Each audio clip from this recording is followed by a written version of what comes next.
ನಮಸ್ತೆ.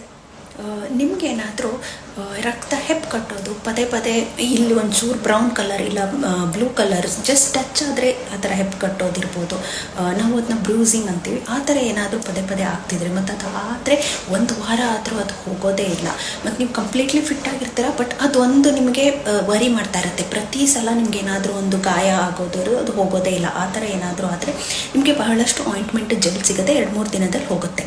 ಆದರೆ ಅದು ಪದೇ ಪದೇ ರಿಪೀಟ್ ಆದರೆ ನಿಮಗೆ ವಿಟಮಿನ್ ಕೆ ಡಿಫಿಷಿಯನ್ಸಿ ಇದೆ ಅಂತಲೇ ಹೇಳ್ಬೋದು. ಅದಕ್ಕೆ ಬಂದು ನೀವು ಯಾವ ಫುಡ್ಡನ್ನು ಇನ್ಕ್ಲೂಡ್ ಮಾಡ್ಕೊಳ್ಬೇಕಾಗತ್ತೆ, ಒಂದು ಬಂದು ಸೊಪ್ಪುಗಳನ್ನು, ಅಂದರೆ ಎಲ್ಲ ಥರ ಸೊಪ್ಪು, ಮೆಂತ್ಯ ಸೊಪ್ಪು ಇರ್ಬೋದು, ಸಬ್ಸಿಗೆ ಸೊಪ್ಪು, ಕಿರಿಕಿರೆ ಸೊಪ್ಪು, ಅರಿವೆ ಸೊಪ್ಪು, all dark green leafy vegetables ಅಂತೀವಿ. ಅದನ್ನು ಅಟ್ಲೀಸ್ಟ್ ಒಂದು ಕಪ್ ತೊಗೊಳ್ಳೋದು ಡೈಲಿ. ಇಲ್ಲಾಂದರೆ ನಿಮ್ಮ ಚಪಾತಿ, ರೊಟ್ಟಿ, ತೇಪ್ಲ, ತಾಲಿಪಟ್ಟಲ್ಲಿ ಇನ್ಕ್ಲೂಡ್ ಮಾಡ್ಕೊಳ್ಳೋದು, ಸೊಪ್ಪು ಪಲ್ಯ ಥರ ತಿನ್ನೋದು, ಅದು ಬಹಳ ಒಳ್ಳೆಯದಾಗತ್ತೆ. ಅದಲ್ದಿರ ನಿಮ್ಮ ಮೊಸರು, ಮಜ್ಜಿಗೆ, ಇಡ್ಲಿ, ದೋಸೆ ಇದರಲ್ಲೂ ಸಹ ಅದು ಒಂದು ಮಟ್ಟಕ್ಕೆ ವಿಟಮಿನ್ ಕೆ ಸಿಗತ್ತೆ. ಸೊ ಇದರಲ್ಲಿ ನೀವು ನಿಮ್ಮ ಡಿಫಿಷಿಯನ್ಸಿನ ಕವರ್ ಮಾಡ್ಕೊಳ್ಬೋದು.